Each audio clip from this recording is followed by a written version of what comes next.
আজকে আপনাদেরকে একটি গল্প শোনাবো। এক ছেলে রাস্তা দিয়ে হেঁটে যাওয়ার সময় দেখলো একটি গাছের ডাল একটি পাখি বসে ডাকছে। পাখির এই অদ্ভুত ডাক শুনে ছেলেটি সেখানে দাঁড়িয়ে গেল। কিছুক্ষণ পর সেখান দিয়ে একটি ভ্যান যাচ্ছিল।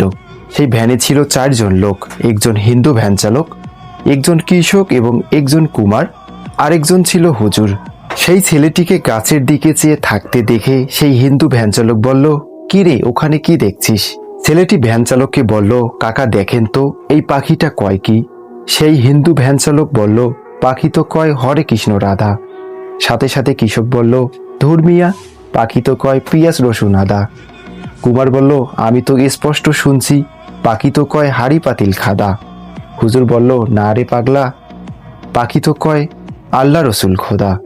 গাছের নিচে দাঁড়ানো সেই ছেলেটি সবাইকে বলল, আপনারা থামেন তো। এক আল্লাহ, এক রসুল, এক কুরআন হওয়া সত্ত্বেও মুসলমান কেন দলে দলে বিভক্ত? আজকে আমি ভালোভাবে বুঝতে পারলাম। আপনারা চিন্তাকে উন্মুক্ত করুন, তাহলে পাখির আসল ডাক শুনতে পারবেন।